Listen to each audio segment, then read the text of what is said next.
అదే RTV app వార్తల్ని క్షణాల్లో చదివే అవకాశం ఉంటుంది. ఒక న్యూస్ పేపర్, ఒక టెలివిజన్ ఛానల్ మీ చేతుల్లో ఎప్పుడూ ఉంటాయి. Welcome to RTV. నేను మీ గయాజ్ని. నెల్లూరు జిల్లా కలెక్టర్గా ఉంటూ సారా ఉద్యమానికి బీజం పోశారు ఆయన. ప్రస్తుతం ఆయన నెల్లూరు కాంగ్రెస్ పార్టీ ఎంపీగా పోటీ చేస్తున్న రిటైర్డ్ ఐఏఎస్ అధికారి కొప్పెల రాజు గారు మనతో ఉన్నారు. ఆయనతో మాట్లాడదాం. సార్ నమస్తే. సార్ చెప్పండి, మీకు నెల్లూరు జిల్లాకు చాలా అనుబంధం ఉంది. మీ పోటీ ఎలా ఉండబోతుంది? నేను ఈ జిల్లాలో 4 సంవత్సరాలు పనిచేశాను.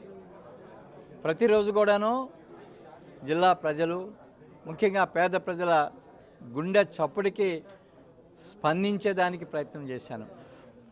నా సొంత నిర్ణయాలు తీసుకొని ఏదో కార్యక్రమాలు ముందుకు తీసుకొని వెళ్ళాలనే ఉద్దేశం కాకుండా ప్రజలకు ఏం కావాలి, ప్రజల గుండెల్లో ఉన్నటువంటి సమస్యలు ఏమిటి, వాటి మీద పనిచేయడానికి దృష్టిని కేంద్రీకరించడం జరిగింది.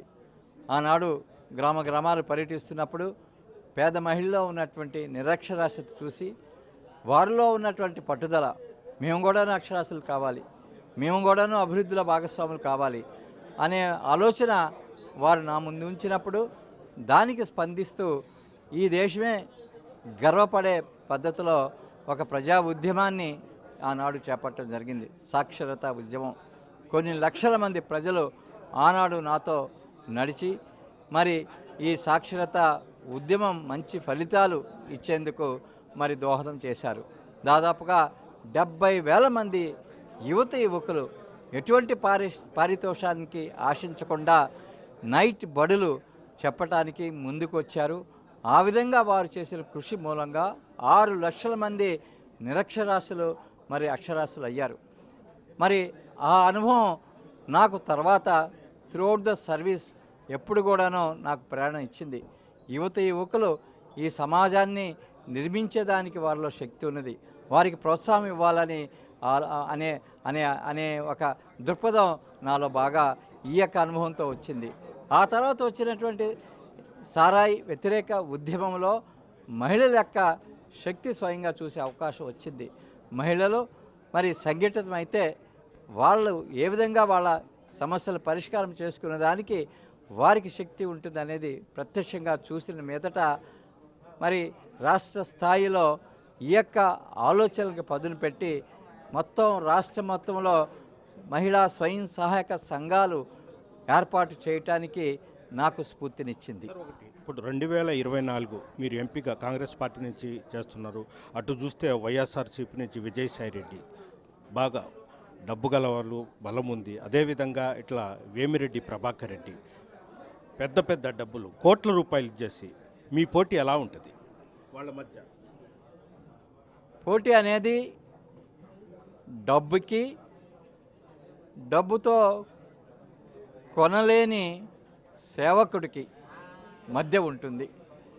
నేను గత 35 సంవత్సరాలుగా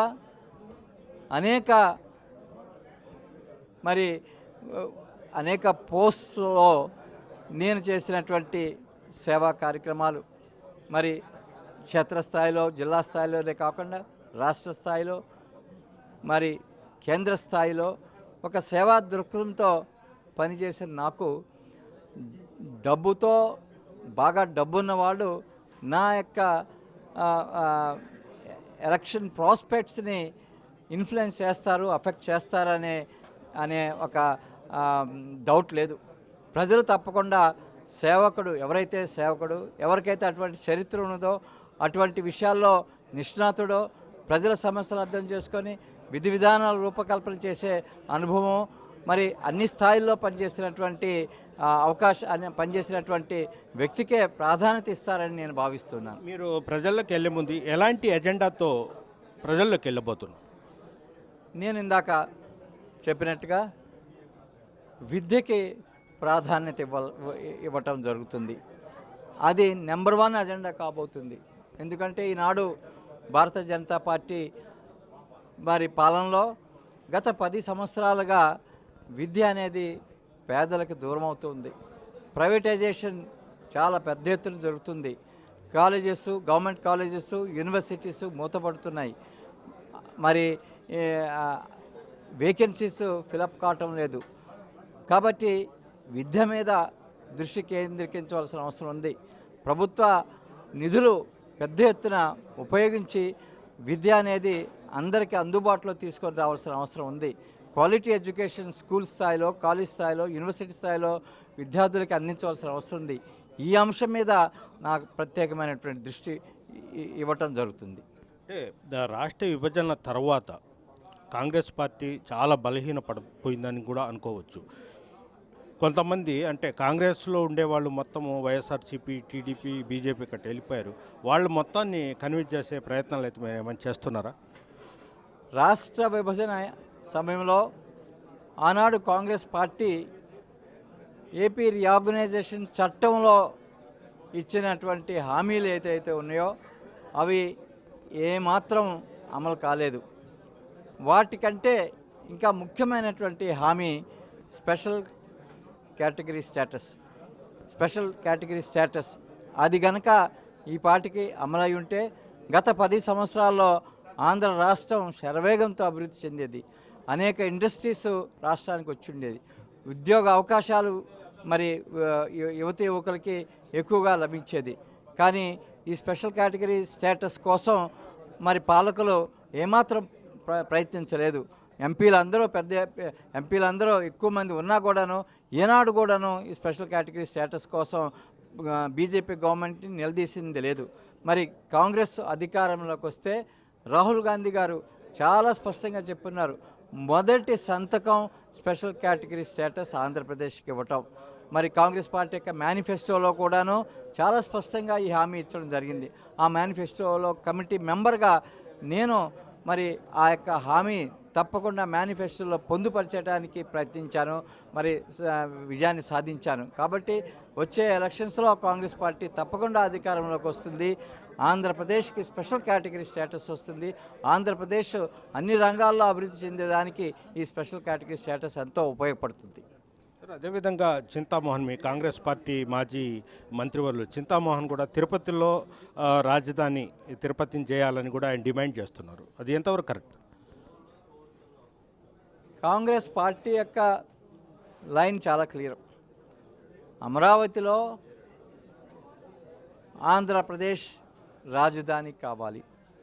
భారత్ జోడో యాత్ర సందర్భంగా అమరావతిలో రాజధానికి భూములు కోల్పోయినటువంటి మరి రైతులు రాహుల్ గాంధీ గారిని కలిసినప్పుడు ఆనాడు రాహుల్ గాంధీ గారు చాలా స్పష్టంగా చెప్పడం జరిగింది, మీ సమస్యలకి మేము పరిష్కరిస్తాం, మీకు అండదండలుగా ఉంటాం. ఆంధ్రప్రదేశ్ క్యాపిటల్ అమరావతిలో తప్పకుండా నిర్మాణం జరుగుతుంది. కాంగ్రెస్ పార్టీ అధికారంలోకి వస్తే ఈ విషయం మీద మా దృష్టిని కేంద్రీకరించి అమరావతిలో క్యాపిటల్ పెడతామని రాహుల్ గాంధీ గారు చెప్పారు. కాబట్టి ఈ విషయంలో పార్టీ లైన్లో ఎటువంటి మరి కన్ఫ్యూజన్ లేదు. సార్, మీ నామినేషన్ ఎప్పుడు ఉండబోతుంది? రేపు 19వ తారీఖున 10 గంటలకి నెల్లూరు నడిబొడ్డులో ఉన్నటువంటి బాబాసాహెబ్ అంబేద్కర్ గారి స్టాచ్యూ నుంచి ఒక ర్యాలీగా ప్రజలతో బయలుదేరి మరి 12 గంటల లోపల నా నామినేషన్ వేయటం జరుగుతుంది. ప్రజలందరూ కూడాను మరి పెద్ద ఎత్తున హాజరై మీ యొక్క అండదండలు నాకు ఇవ్వాలని కోరుతున్నాను. ఇది పరిస్థితి. నెల్లూరు జిల్లా కలెక్టర్గా ఉన్నప్పుడు అక్షరాశాతంతో మొదలు చేసి సారా ఉద్యమానికి నాంది పలికిని చేసాం. అదేవిధంగా ప్రజల్ని చైతన్యం చేస్తాం. ఖచ్చితంగా ప్రజలు కాంగ్రెస్ పార్టీ వైపు మొగ్గు చూపుతో విధంగా ముందుకు వెళ్తామని కూడా రాజు చెప్తున్నారు. వీడియో ప్రదీప్తో గయాజ్, RTV నెల్లూరు నుంచి. మరిన్ని వీడియోస్ కోసం ఛానల్ ని సబ్స్క్రైబ్ చేయండి. లేటెస్ట్ అప్డేట్స్ కోసం వాట్సాప్ ఛానల్ ని ఫాలో చేయండి. అండ్ లింక్ డిస్క్రిప్షన్ లో ఉంది.